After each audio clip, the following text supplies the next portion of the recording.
What's hot and what's not in the Vancouver Westside single-family market for September 2018. The Vancouver Westside single-family market continues to favor buyers. We've been in a buyer's market now for at least the last 5-6 months. Median prices are slightly higher. They went up a little bit by $100,000 between July and August. We're up about 3%. The median price right now for a detached home in the West Side is $2.9 million. But when you compare that to October last year, almost 10-11 months ago, the median prices are down by $900,000. That's right, we've seen a substantial decrease for the median price of a detached home in the Vancouver West Side. Inventory has been falling, believe it or not, over the last few months. Although we hear in the news over and over again about the changing market, what's interesting is when you really delve in and look at a specific market condition, the inventory has been falling. You'd think in a market that's changing, the inventory would be rising, but it's actually falling over the last few months. But unfortunately, so are sales. The number of sales are falling also. So we have a very weak buyer's market. About 59 homes sold last month out of 700 or so that were on the market. So it's a very small percentage of homes that are actually selling. Only 8% of the homes sold in the Vancouver West Side last month. So what's hot?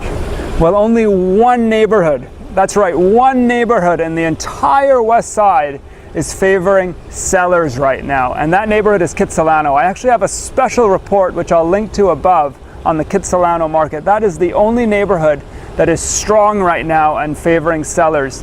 We had 11 homes sell in Kitsilano last month out of 35 that were available and on the market, and that's 31% of the homes that sold. And remember that the real estate board defines a seller's market as anything over 21%. So Kitsilano is doing very well right now at 31% of the homes sold.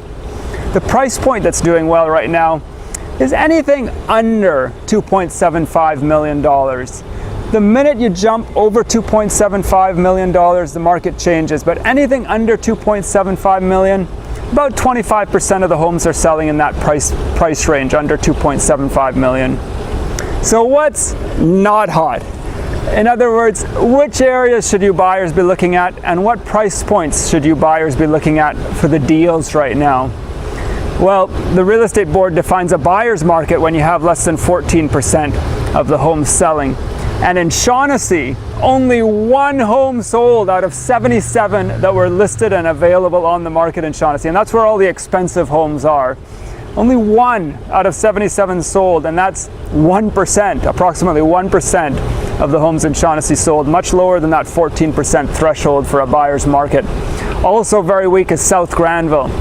3 homes sold in South Granville out of 90 that were available on the market, and that again is only approximately 3% of the homes that were selling last month in South Granville. So which price categories are weak right now? Well, as I said before, the minute you jump over $2.75 million, the market changes from a seller's market to a buyer's market. So anything over $2.75 million right now, very weak, very much favoring buyers. But what's interesting is when you jump over $4 million, when the prices jump over $4 million, that's when the market gets really, really weak. Only 3% of homes priced over $4 million are selling. And believe it or not, over 50% of the homes on the market right now are priced at over $4 million, and only 3% of them are selling. So your chances of selling a home right now at over $4 million is pretty slim right now in the West Side. If you'd like to take a look at the statistics on where I gathered all this information, I have a great graph that shows how market values are changing over time, how inventory is changing, and how the number of sales are changing every month. It's very interesting when you look at that correlation between inventory and number of sales and how it affects prices. You know, we all know about supply and demand, but you can actually look at how inventory prices and number of sales are changing over a 13-month period on a month-by-month basis. I have that graph. You can download it for not only the Vancouver West Side single-family market, but also for East Vancouver, North Vancouver, West Vancouver, most areas in the Lower Mainland, Richmond. I have it for both condos as well as single-family homes. Feel free to download that information by clicking on the link above or below, depending on whether you're watching this on Facebook or YouTube. My name is David Setton with Oakwyn Realty and Answers in Real Estate, and I specialize in selling and marketing homes in the Vancouver Westside. And if you'd like to reach me, you can contact me anytime at 604-808-9796. And as always, thank you so much for listening today.